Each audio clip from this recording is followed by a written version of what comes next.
ಸ್ನೇಹಿತರೆ, ಉಜ್ಜಯಿನಿಯ ಫಾಸಿಲ್ ಇರತಕ್ಕಂಥ ಮತ್ತೊಂದು ಶಕ್ತಿಪೀಠ ಗಟ್ಕಾಳಿಕಾ ಮಂದಿರ, ಕಾಳಿ ದೇವಿಯ ಮಂದಿರ. ಇದು ನಾವೆಲ್ಲ ಕನ್ನಡಿಗರು ಬಂದು ನೋಡ್ಲೇಬೇಕಾದಂಥ ಮಂದಿರ. ಯಾಕೆಂತಂದ್ರೆ ಅಣ್ಣವರು ಕವಿರತ್ನ ಕಾಳಿದಾಸ ಪಿಕ್ಚರ್ ಅಲ್ಲಿ ತಾವು ಕಾಳಿಯ ದೇವಸ್ಥಾನದ ಒಳಹೊಕ್ಕು ಗರ್ಭಗುಡಿ ಬಾಗ್ಲಾಕೊಂಡು ಕಾಳಿಗೆ ಮನೆ ಬಾಗಿಲು ತೆಗಿಯಲ್ಲ ಅಂದಾಗ ಅವಳು ನಿನಗೆ ಏನು ಬೇಕಪ್ಪ ಅಂತ ಕೇಳ್ತಾಳೆ. ಅವನೇನು ಕೇಳ್ತಾಳೆ ಅಣ್ಣವ್ರಾಗ, ನನಗೆ ವಿದ್ಯಾ ಬುದ್ಧಿ ಕೊಟ್ರೆ ಸಾಕಪ್ಪ ಅಂತ ಹೇಳ್ತಾರೆ. ಇನ್ನೇನು ಬೇಡವಾ? ಆಸ್ತಿ, ಅಂತಸ್ತು, ಐಶ್ವರ್ಯ, ಹಣ, ಒಡವೆ, ವಜ್ರ ಏನು ಬೇಡ, ನನ್ನ ಹೆಂಡತಿ ಹೇಳಿದಾಳೆ ನನಗೆ ವಿದ್ಯಾ ಬುದ್ಧಿ ಕೊಟ್ರೆ ಸಾಕು ಅಂತ. ಆಗ ಕಾಳಿ ಏನ್ ಮಾಡ್ತಾಳೆ, ಅವನ ನಾಲಿಗೆಯನ್ನ, ಕಾಳಿದಾಸನ ನಾಲಿಗೆಯನ್ನ ತೆಗೆಸಿ ತನ್ನ ತ್ರಿಶೂಲದಿಂದ ಓಂಕಾರವನ್ನು ಹೊಡೆದು ಮಹಾಕವಿ ಕಾಳಿದಾಸನನ್ನಾಗಿ ಮಾಡುವಂಥ ದೇವಸ್ಥಾನ ಇದೇ ಆ ಪುಣ್ಯಕ್ಷೇತ್ರ.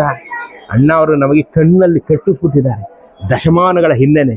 ಆ ಪುಣ್ಯಕ್ಷೇತ್ರ ಇದು ಕನ್ನಡಿಗರು ಬಂದು ನೋಡ್ಲೇಬೇಕು ಇದನ್ನ. ಯಾಕೆಂತಂದ್ರೆ ಕಾಳಿದಾಸನಿಗೆ ಮೋಕ್ಷ ಪ್ರಾಪ್ತಿಯಾದಂಥ ಕಾಳಿ ಕ್ಷೇತ್ರ ಇದು. ಕಾಳಿದಾಸನಿಗೆ ವಿದ್ಯೆಯನ್ನು ದಾನ ಮಾಡಿದಂಥ ಕಾಳಿಯ ಕ್ಷೇತ್ರ ಇದು. ಅಪರೂಪಕ್ಕೆ ನಾವು ಕಾಳಿನ ವಿದ್ಯೆಯನ್ನು ಕೊಡುವಂತ ಕೇಳುವಂಥ ಕ್ಷೇತ್ರ ರೀ ಇದು. ಅಪರೂಪಕ್ಕೆ ನಾವು ಕೇಳ್ತೀವಿ ದಕ್ಷಿಣಾಮೂರ್ತಿನ ನಾವು ವಿದ್ಯೆಯನ್ನು ಕೊಡಪ್ಪ ಅಂತ ನಾವು ದಕ್ಷಿಣಾಮೂರ್ತಿನ ಕೇಳ್ತೀವಿ, ಸರಸ್ವತಿನ ಕೇಳ್ತೀವಿ.